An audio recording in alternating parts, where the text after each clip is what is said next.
Hey there, my name is Katie Badger, and I'm here to give you some tips on how you can survive your first year teaching. Before we dive in, I'd like to tell you just a little bit about myself. I graduated from Purdue University in 2018, where I dual majored in elementary and special education. I'm currently a kindergarten teacher at Irving Elementary School in Hammond, Indiana, and I've taught for 5 years now, and I've been in kindergarten and preschool the entire time. So, first, I'd like to tell you about what gave me the first year jitters and what I eventually did to fix it.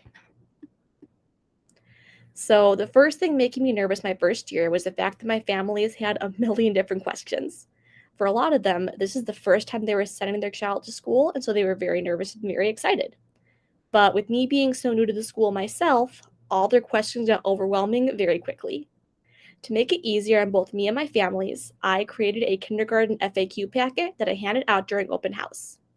It answered general questions they might have about our day and helped them feel a lot better.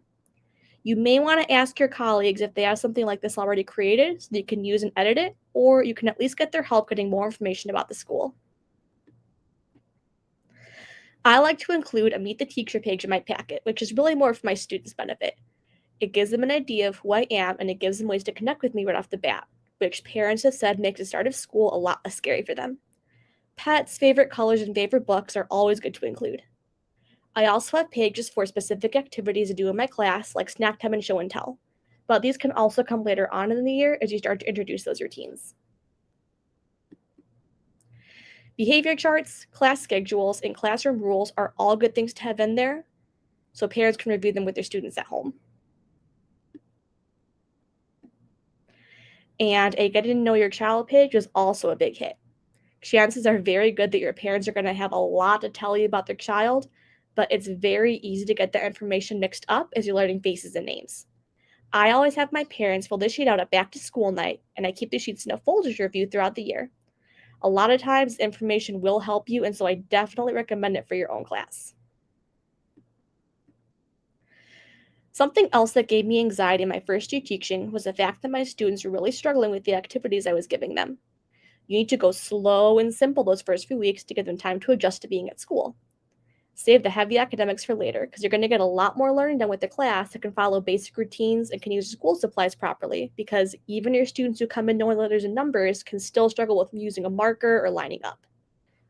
So these are some of the activities that work really well for the first weeks of school, at least in my experience. And as you can see, even though they are simple, they help my students develop important skills they're going to need throughout the year without getting too overwhelming.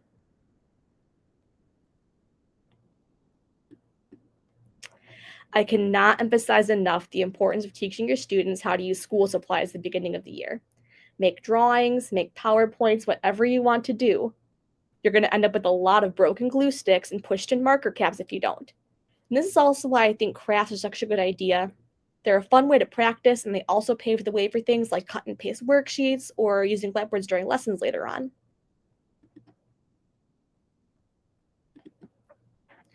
It's also important to remember that you need to go slow. This is your students' very first time at school, and so even small routines like using the water fountain can turn very messy very quickly if you don't review them. I had a lot of rough transitions my first year, and looking back, I should have spent more time reviewing them as a group. These days, I use PowerPoints with picture presentations for every routine. We review the steps as a class, I have them repeat back what I say, and I also have students who I know are responsible model the procedures on their own. This is because students usually pay a lot more attention when a peer is doing it as opposed to an adult.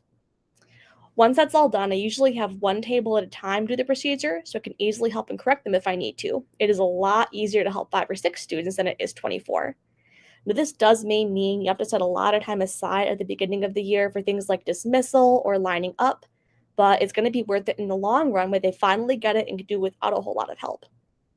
So when it's time to go home at the beginning of the year, I usually use this PowerPoint. We talk about getting our backpacks and folders out of our cubbies, putting our folders into our backpacks, and taking our backpack and going to sit down in our seat. Now, if you're doing a more complicated activity like centers, it is definitely worth using those visuals and going over every step of the process so your students always know what to expect.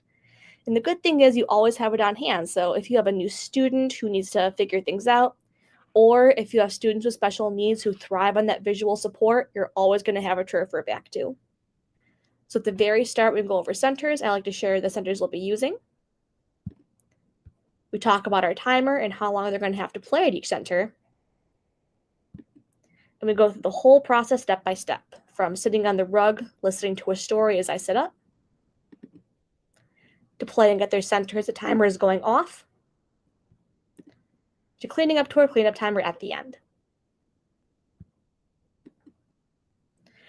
Something else that overwhelmed me in my first year was the fact that I thought that I had to build a lot of my lessons and activities from scratch. This took up a lot of time, and looking back, I was doing way too much. One of the benefits of teaching in the 21st century is that you have so many resources at your fingertips and don't have to reinvent the wheel for every single lesson. Teachers Pay Teachers has been a lifesaver for me. A lot of the materials are free to use or they're very cheap. And after distance learning during COVID, there are lots of full PowerPoints that you can use to supplement your own lessons. I like it really because once you have them, you can use them year after year. In my kindergarten team, even has a shared Google Drive where as soon as we find something, we put it in, and so everyone else can use it for their own classroom. Do yourself a favor and check around before spending a lot of time making something yourself. You're going to be very happy you did. These are all things that I've used in my own room over the years, and I would use again. They were either free or they were only $1 or $2, which I think is worth it. The last thing that gave me a lot of anxiety my first year was the feeling that I couldn't ask for help because I didn't want to seem like I couldn't handle it. But the thing of it is, no one can handle every single problem all on their own. Your team and admin is there to support you and help you get better. COVID has made teaching a lot more difficult at all levels. And in our case, it's because our students missed out on socialization in their very early years, or missed that first year of preschool or Head Start that really could have helped them. The best way to help yourself grow as an educator is to ask for help and accept help when you need to, because one day it could be you helping a new teacher out. The first year of teaching is always challenging no matter where you are, but hopefully I've given you some tips on how to make it a little bit easier.